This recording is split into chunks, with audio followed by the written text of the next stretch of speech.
The fourth step of the serve progressions is to actually hit the tennis ball with an abbreviated service motion. So we're going to take the toss and then add it to the rest of the mechanics that we worked on in the first and second videos of the serve progressions section. And you're going to start with all the weight on your back foot, racket on the shoulder, body sideways, and what you're going to do is simply toss the tennis ball and then hit it very, very gently. The key is to work on all the various mechanics that we've gone over in the previous videos. The weight transfer, you transfer your weight to your front foot, rotate your upper body back towards the net, and you swing up on edge and pronate. You need to make sure that you're doing all these things. So let's watch it again.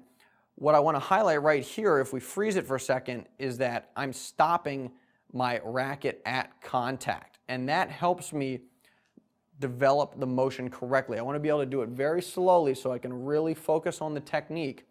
And one of the tricks to doing that is seeing if you can get the tennis ball to bounce 3 times before it reaches the baseline. That will ensure that you're not hitting the tennis ball too hard.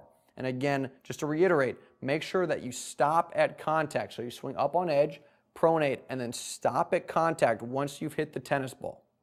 Now, one of the things that's very important when you practice this is making sure that you're getting to the correct contact point. But how exactly are you supposed to know what contact feels like? Well, what you can do is come up to the back fence like I've done here, and you want to position yourself as close to the back fence as possible so that when you practice the motion we just discussed, the fence doesn't actually get in your way. But what you're going to do is toss and hit the ball so that you trap it against the fence here. And the body position I'm in right now, where I've got the tennis ball trapped against the fence, is pretty close to contact. My tennis racket, my contact point, is probably a little bit off to the left, but for the most part, this will get you in the correct position, the correct contact position, and it will give your body some feel, some reference points in terms of what that's supposed to feel like when you make contact with the tennis ball.